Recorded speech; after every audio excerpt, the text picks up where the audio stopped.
Hello yarn besties, it is I, the Crafty Crocheter, and if you like what you're seeing in this video, give it a thumbs up, hit that notification bell to get notified when new videos come out, and if you want to become a yarn bestie today, subscribe to the channel, and don't forget to hype this video, share this video, and recommend the channel to all your family and friends. Alright, so, as I mentioned in my earlier short that I did not have time to record a video for Yarn Review Monday, so instead I thought I would give y'all a recap of my vacation last week. So, and as I said in my other short, that the reason I stated that in my post that I had stuff to deal with is because I didn't want to just say, hey, I'm out of town, you know, so that gives robbers and criminals the invite to come rob your house. So, and you hear about it on social medias all the time, so I wanted to avoid that. So anyway, so my husband and I, we went up to Upstate New York to visit my in-laws, and I usually have a fun time up there, so I'll recap the best I can for what happened the entire week. So we left on Friday to travel up to it's in the Rochester area. It's called Macedon, Perryton, Victor, New York area. So it's right near the Wayne County border, I believe. I could be wrong. So if anyone in the Rochester area who knows Macedon or Perryton well, so let me know. Anyway, so we arrived there we left about 11, we got there about 4 or 5, and then we just chilled because it was a long road trip, and you know how if you're ever on a real long road trip, then you know how your legs get tired and you just need to like fall asleep. So we didn't do much of anything on Friday, we just had dinner and that was it. So then Saturday, I believe, trying to think what we did on Saturday. I know Sunday we didn't do much of anything because Sunday we just did, because there's a hiking trail near my in-laws' home that's like a flat trail. So it's near the animal shelter, which is fun because if you go down the trail, then you can see all the animals there. But we didn't go that far. We just went up to because each way is a mile. So it's like one way is a mile, then a way back is another mile. So that's 2 miles. So we ended up doing that on, I think it was like Sunday morning, I believe, before I got too hot. Then Monday, my father-in-law, my husband and I, we went up to Canandaigua to go to the it's like a steam engine fair type of thing. They had all sorts of different farm equipment, and they had an actual steam engine that they ran. It was a lot of fun. I mean, then for 20 to 30 minutes or so, it really downpoured. It was like a big old storm that downpoured through that area. So we ended up taking shelter inside of a big barn that had a big giant steam wheel in there. So we decided to take cover with everyone else until the rain passed. But after the rain passed, the ground got really muddy and thick. And luckily I had my old shoes on because we knew darn well that it was going to be muddy and wet in that area because it's open field. So we decided that we forego and had our shoes on, our muddy shoes. But then it got all muddy and I almost slipped and fell down a few times. There was supposed to be a craft show there too, from what I've heard, but I didn't really get a chance to explore that much over that way. I'm not sure if I was in the wrong location at that fairgrounds, because when you first walk in, there was a line of porta potties, and then there was like a popcorn station, there was a lemonade station, and then there were some vendors on the other side, but I didn't see much of any crafting stuff, except for one booth that had amigurumi stuff, but they were overpriced. I mean, there was stuff there that I could make myself for way cheaper. Let's just put it that way. But we wandered around for about a couple hours or so, and then we decided to go home because the humidity was rising because it just rained and the sun came out. And you know how it is when the sun comes up after a big rainstorm. So it got really muggy. So that was Monday. Tuesday, okay, so let me break this down for you. So Tuesday, we went to Bouckville, New York, which is right outside of Syracuse.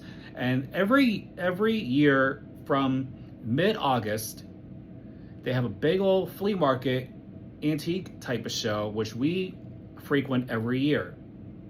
And they have all sorts of vendors, all sorts of handcrafted things, reproduction of things. And my husband got a few knickknacks that he likes, because he's into, like, you know, piggy banks, he's into banks, and he's like into door stops, and he's into other cast iron objects. Me, on the other hand, I was going for the crochet stuff, as you may have guessed.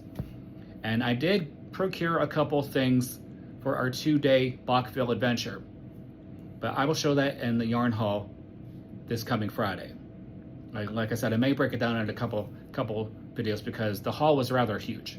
Then after we got done with Bouckville, we went all the way to Turning Stone, which is up in, I think, Victoria, New York or something like that. It's up towards Syracuse. Is on Indian reservation ground. So we went there, did some gambling, had some dinner, and I ended up breaking even because I usually try to play with $200 thinking and then try to win some money. But I think in reality, I broke even basically, but to be technical, I won about $23.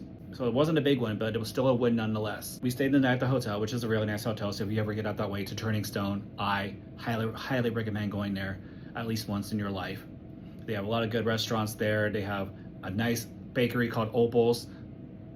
And my husband and I, we had some cheesecake. It's like a little cheesecake. It's like maybe that big and a little pleated paper.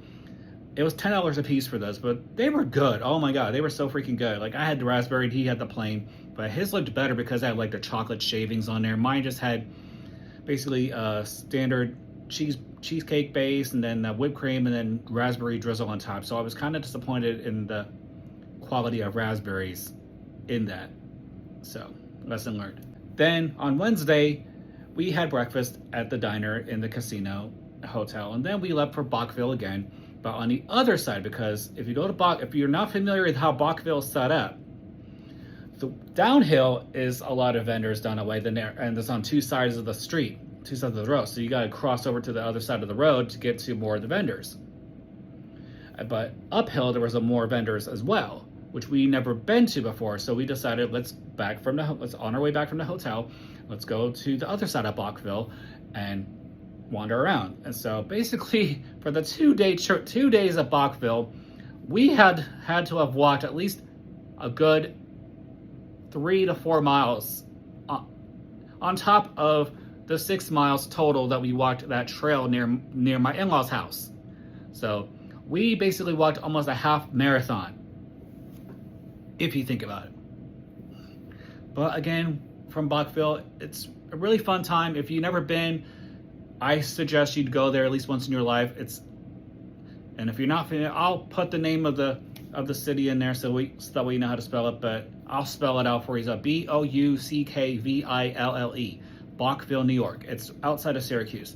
It's Amish territory basically, because on your way through there's a lot of back roads and country hills, and a lot of Amish people are out there. So, and there were quite a bit of Amish people out there.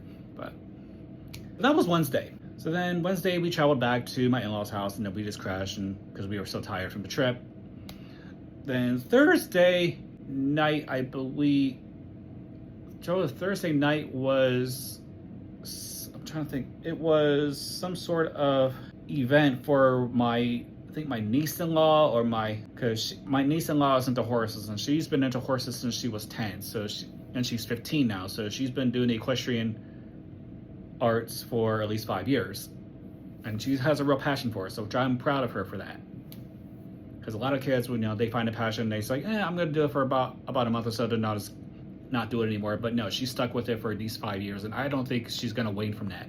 I think she's going to grow up to be part of that. So I'm trying to think. Thursday was some big event, but then in the morning, my husband and he took me to Hobby Lobby, Michael's, and then we went over to a craft store called Craft Bits and Pieces, which is in Fairport, New York, near the Erie Canal, near the famous bridge that goes up. It's not, how like drawbridges go up like this to let the boats through. It actually is slanted and then it goes up.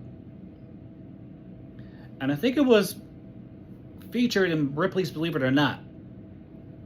Look it up, Google it, you'll know what I'm talking about. But it was right near the canal, and you cross the street, and then it's up on, when you look at the sign, it says Craft Bits and Pieces, and then you think it's the first floor, but it's not. You got to go up some stairs, and then it's right on that second level. But I stepped inside. It's kind of like a secondhand shop for crafting supplies. So when you first walk in, there are crochet hooks, Tunisian crochet hooks, knit needles, DPNs, cabled knitting needles, all sorts of crafting, all sorts of crochet and knitting books, crafting books. And then you walk on over to the yarns, and they have all different types of yarns that people donate. And you can tell donated because some of the cakes were spun. They probably had the yarn spinner, then they just put a piece of paper around it, which I've done before with my leftover yarns.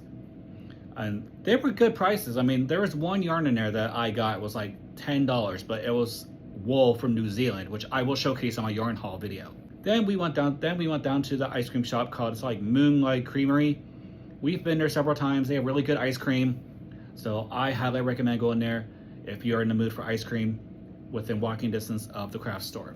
Then after that, we went over to my brother-in-law's house, and then we played cards, had food, and I think we had Chinese, because I think it was for my husband's birthday, because he wanted Chinese food for his dinner, so we got Chinese. So that was Thursday. Friday, I don't think we did much of anything on Friday, if I don't remember, because we were supposed to leave on Friday because there were some circumstances that dictated that we were going to leave on Friday, but then things changed with my brother-in-law and his family, so we ended up staying until Saturday, which is when we left.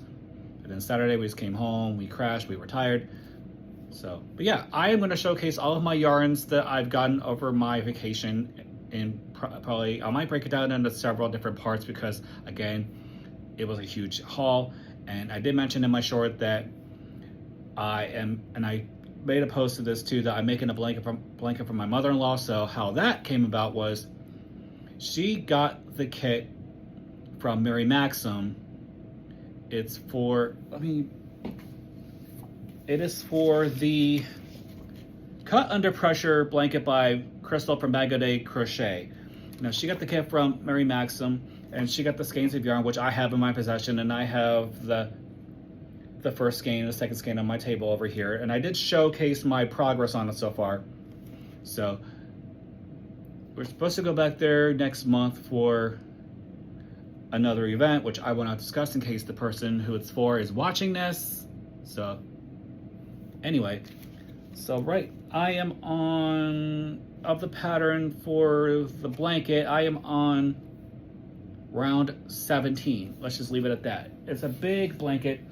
My goal for this is to have it done by next month, and that's going to cut into my gnome project, but I will try to find a way to balance the two, to do my whipping it on Wednesdays with the gnome, and I may incorporate the blanket as part of that whipping it on Wednesdays as well for my progress report. So that may be fun. So that was basically it. So I got to go through the stash that my mother-in-law gave me to see how to organize it and because some of them don't have labels on them, and there is a blanket a baby blanket she was making in one of the other bags that I have, and I found the pattern for it in one of her old books that she gave me, so I'm gonna finish it and show it off. Other than that, it was a fun vacation. It was a chill vacation.